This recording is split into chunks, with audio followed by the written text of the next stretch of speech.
গাছ থেকে আম পাড়ার পরে এখন আম খাবো। এখন আমের সিজন, আপনারা জানেন সিজনের যে ফলগুলো বের হয় এগুলো আপনারা খাওয়ার চেষ্টা করবেন, তাহলে আপনাদের শরীরে রোগ প্রতিরোধ ক্ষমতা বাড়বে। দেখুন আমি, এটা হচ্ছে আম গাছ, এই আমগুলো হচ্ছে এই গাছের আম। পাড়ার পরে আমি খাবো। চলি বিসমিল্লাহ বলে দেখি কি অবস্থা এটার। দেশি আম কিন্তু পোকা হয়, আপনারা জানেন। বিসমিল্লাহ, মাশাআল্লাহ, কালারটা দেখুন, এক কথায় অসাধারণ।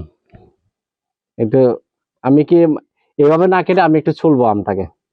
আসলে আম এরকম ছুলে খাওয়া যে একটি মজা,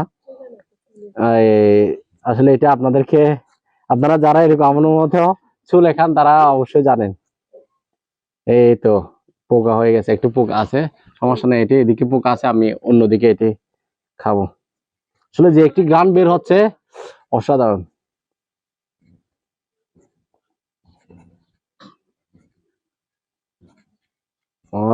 একটি যে গ্রান, মাশাআল্লাহ মাশাআল্লাহ। দেখুন এখন তারপর আমটিকে আবার ধুবো, পানি দিয়ে ধোয়া শেষ, এখন খাওয়ার পালা। বিসমিল্লাহ। এই অংশ কিন্তু একটু পোকা নেই, দেখুন মাশাআল্লাহ। এখন ট্রাই করে দেখি, বিসমিল্লাহ।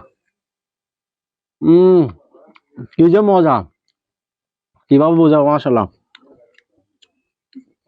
আপনারা, আপনাদের যাদের আম আম নেই তারা কিন্তু আমার সাথে যোগাযোগ করবেন, এখানে চলে আসবেন, তাহলে আপনাদেরকে দেশি আম খাওয়াবো।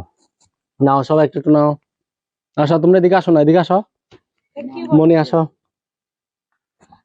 তুমি একটু নাও।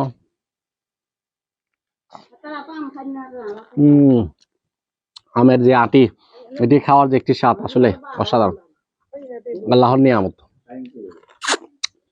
আরেকটা বেছে নিয়ে দেখি কোনটা পোকা হবে না মনে হচ্ছে। এই আমটাকে একটু ট্রাই করা যাক। আসলে এটার যে একটি কালার, মাশাআল্লাহ মাশাআল্লাহ।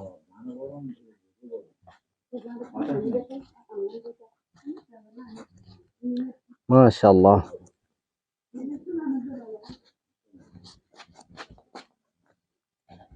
মনে হচ্ছে এটাতে পোক নেই। এই দেখুন ছাগলও খাবে আম, দেখি ছাগল খাই কিনা, দেখি, খাও খাও।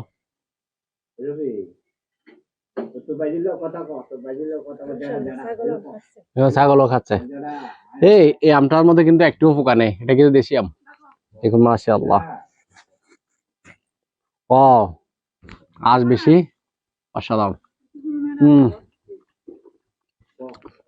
মাশাআল্লাহ মাশাআল্লাহ।